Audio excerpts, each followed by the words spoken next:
अस्सलाम वालेकुम एवरीवन। मैं हूँ फौजिया फ़रहान मक्की। आप देख रहे हैं एफएम लीगल। आज का टॉपिक गाइस जो हमने बनाया है वो बनाया है AIB-19 का कट ऑफ क्या होगा, कट ऑफ कैसे सेट की होती है। उसके अलावा आज हम देखेंगे कि जो AIB में कौन सी मिस्टेक्स होती है जिसमें हमारा जो आंसर शीट्स होती हैं वो रिजेक्ट हो जाती है, या जो हमारा एप्लीकेशन फॉर्म होता है वो रिजेक्ट हो जाता है। तो आइए चलते हैं हम इस बात की तरफ कि कट ऑफ देखें और रिजेक्शन देखें, क्या होता है, क्यों होता है और क्या गलतियां नहीं करनी चाहिए उसमें। तो सबसे पहला हमारा सवाल है कि कट ऑफ AIB का कैसे सेट होता है। तो AIB के कट ऑफ सिंपली पेपर जो होता है वो 100 मार्क्स का होता है। 100 मार्क्स में से जो जनरल कैंडिडेट होते हैं उनको 45 मार्क्स लाने रहते हैं, और जो SC ST होते हैं उनको 40 मार्क्स लाने रहते हैं। मतलब जर्नल और OBC के लिए 45% और SC ST के लिए 40%, डिसेबल के लिए भी 40% ही होता है। तो अब आ जाते हैं कि ये कट ऑफ किस तरह से निकालेंगे। सबसे पहले तो जैसे 100 क्वेश्चन है तो 100 × 45 डिवाइडेड बाय 100, तो ये परसेंटेज निकल आएगा। लेकिन AIB-19 जो एग्ज़ाम हुआ है उसमें ये बताया गया है कि AIB-19 में अभी तो बाकी आंसर शीट जब AIB चालू निकालेंगी तब पता चलेगा, लेकिन 4 या 5 क्वेश्चन में कुछ मिस्टेक्स हुई हैं।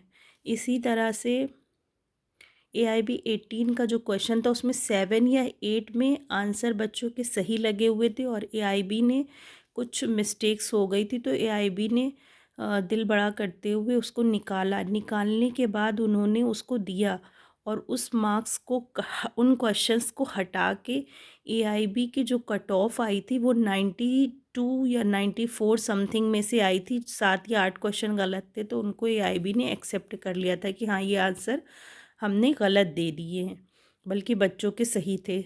तो इस तरह से कट ऑफ जो बनी थी तो उसमें 45% की जगह बनी थी 92 × 35 डिवाइडेड बाई 100। इसका सॉर्ट आउट कर लीजिएगा आप लोग, ठीक है। हमारे पास कुछ इस तरह का है नहीं कि हम आपको बाकायदा सॉल्व करके दिखाएं, आप लोग इतना डिवाइड माइनस प्लस कर सकते हैं। और जो SC ST की कट ऑफ बनी थी वो भी इसी तरह से बनी थी 92, और अगर 3 क्वेश्चंस गलत हुए होंगे तो 93 बनी होगी, और अगर 8 क्वेश्चन गलत हुए थे तो 7 या 8 ही क्वेश्चन थे तो उसमें 92 × 45, या फिर SC ST का कैंडिडेट है तो 92 × 40 डिवाइडेड बाई 100 से सॉल्व हो जाएगा, और जो भी आंसर आएगा वही उसकी कट ऑफ होगी। दूसरी चीज़ ये है कि एट ये मैंने आपको 18 का एग्ज़ाम्पल देके बताया। 19 की जो कट ऑफ निकलेगी वो निकलेगी 94 या 95। अगर 4 आंसर गलत होंगे तो उस तरह से कट ऑफ निकलेगी, कैलकुलेशन होगी। अगर 5 आंसर गलत होंगे तो 95 × 40 या 45 डिवाइडेड बाई 100 होगा, ठीक है। और SC ST में ×40 होगा, और जर्नल और OBC में 45 होगा, ठीक। एक बात तो ये आ गई कट ऑफ निकालने वाली। अब हम आ जाते हैं कि जो हमारी OMR शीट है उनमें किन मिस्टेक्स पे रिजेक्शन दिया जाता है, कब हमारा फॉर्म रिजेक्ट हो जाता है।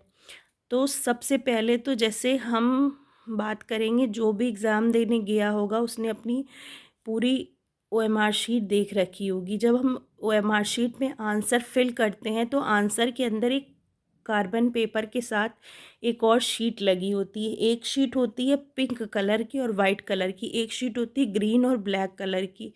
तो जो पिंक वाली होती है आई थिंक हम वो जमा करते हो, ग्रीन वाली वापस ले आते हैं, ऐसा ही कुछ होता है, मुझे सही से नहीं रिकॉल हो पा रहा है।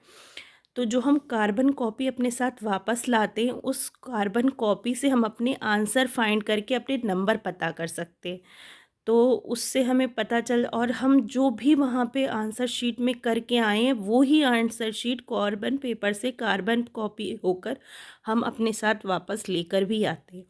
इस तरह से एक तरह से हमारे पास हमारी क्वेश्चन वो जो आंसर शीट रहती है वो रहती है। तो हम अपने आंसर्स को उससे चेक करके अपने आंसर निकाल लेते हैं कि हम कहाँ पे तैर रहे हैं, निकलेंगे या नहीं निकलेंगे। अब हम आ जाते हैं कि कब हमारा फॉर्म रिजेक्ट होता है। जब आप सबसे पहले आपको आपकी आंसर शीट मिलती है तो उसमें सबसे पहले लिखा रहता है आपका ऊपर सेंटर कोड लिखा रहता है।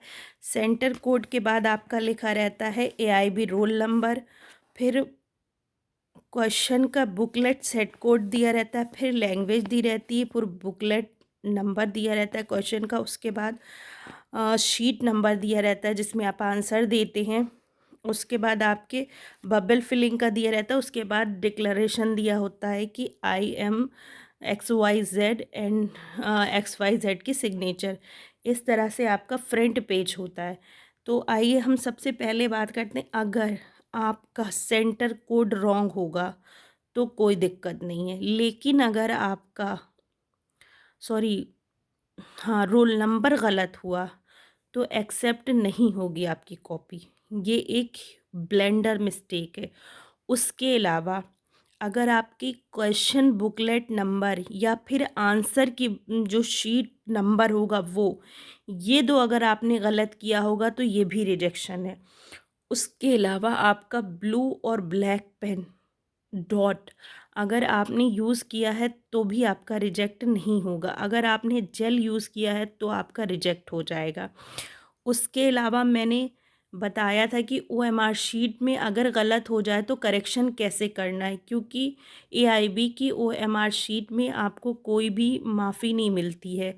वो पेपर आपका डाल दिया जाता है मशीन में, उनमें खुद ही सारी चीज़ें सेट होती हैं। वो एग्ज़िस्ट आपका जो रोल नंबर डला होगा, सब चीज़ डली होंगी, जो आपने गलत किया होगा वो निकल कर आ जाएगी। दूसरी चीज़, जब आपने बबल फिलिंग करे होंगे, अगर बबल बहुत ज़्यादा हाईलाइट हो रहे होंगे तो आपका बबल नहीं लेगा, आपकी आंसर शीट को कंप्यूटर नहीं लेगा। अगर आपके बबल हाईलाइट नहीं होंगे या कुछ आपने दो आंसर लगा दिया, आपका क्वेश्चन रिजेक्ट हो जाएगा। आपने एक आंसर लगाया है, उसमें बिंदी रख के छोड़ दिया है, और अगर कंप्यूटर ने उसको कैलकुलेट नहीं किया तो आपका आंसर गलत हो जाएगा। इस तरह की कई सारी मिस्टेक, आपने पेंसिल से फिल कर दिया है, पेन नहीं यूज़ किया तो भी आपका गलत हो जाएगा, ठीक है। तो इस तरह की ब्लेंडर मिस्टेक्स अगर आपने की है तो आपका रिजेक्शन होगा। दूसरी चीज़, जो रोल नंबर मिस्टेक्स होती हैं उनके रिज़ल्ट जो हैं वो बाद में आते हैं। जैसे आपका क्वालिफ़ाइंग हो गया है, ठीक है, आपने कुछ रोल नंबर गलत किया है, कुछ और दिक्कत करी है, बुक हमारे ख़्याल से आंसर शीट का और क्वेश्चन का कोई भी सिंपैथी नहीं हो पाएगा। लेकिन अगर आपका रोल नंबर गलत हो गया, जो कि हो भी जाता है प्रेशर में, तो वहाँ के जो एग्ज़ामिनर रहते हैं, जो चेक करने वाले रहते हैं, वो आपके रोल नंबर को या किसी तरह से सेट करके आपका रिज़ल्ट आखिरी में आपके ईमेल पे दे दिया जाता है, ठीक है। अगर ये सारी मिस्टेक्स नहीं हुई होंगी, प्रॉपर आपने आंसर शीट पे अपना रिज़ल्ट दिया होगा, तो आपका आंसर भी रिज़ल्ट भी आ जाएगा। तो और अब हम लोग बात कर लेते हैं कि बहुत सारे लोगों का ये कहना है कि हमारी जो आंसर बुकलेट नंबर है और हमारा जो क्वेश्चन का क्वेश्चन पेपर का नंबर है वो सेम नहीं है। तो ये कोई बड़ी बात नहीं है, ये बहुत सारे बच्चों के साथ हो जाता है। ये एग्ज़ाम वालों का मिस्टेक होता है, वो अपना खुद ही सेट करेंगे उसको, उसमें आपको परेशान होने की ज़रूरत नहीं है। आपको सिर्फ़ ये करना है, पहली बात तो अब एग्ज़ाम हो गया, आप परेशान होके करेंगे भी क्या? आपको अभी जो आपका काम है वो सिर्फ़ इतना है कि आप अपने पूरे आंसर्स को चेक कर लीजिए कि आपके मार्क्स कितने आ रहे हैं, उससे ज़्यादा आपको कुछ टेंशन लेने की ज़रूरत नहीं है। उसके बाद आप आ जाइए इधर, अपना जो भी काम हम आपने आगे के लिए अपना करियर गोल सेट कर रखा है उस पे वर्क कीजिए, ठीक है। तो आज की वीडियो में मैंने आपको बहुत ज़्यादा जानकारी दी है। मेरी तबीयत नहीं ठीक है, इसलिए मेरे चेहरे से भी लग रहा होगा, और उसके लिए हम माज़रत कर रहे हैं, बहुत ज़्यादा आपको नहीं बता पा रहे हैं, ठीक है। आप अपने कट ऑफ का ध्यान रख लें। और एक बात ये बतानी थी कि जैसे आपका ये जो वीडियो है, इसको आप लोग अगर देख रहे हैं तो लाइक भी कर दिया करिए और चैनल को भी सब्सक्राइब कर लिया करिए। इससे हमें थोड़ा सा मोटिवेशन मिल जाता है और हम आप लोगों के लिए और अच्छा करने को सोचते हैं। और thank you so much. Allah.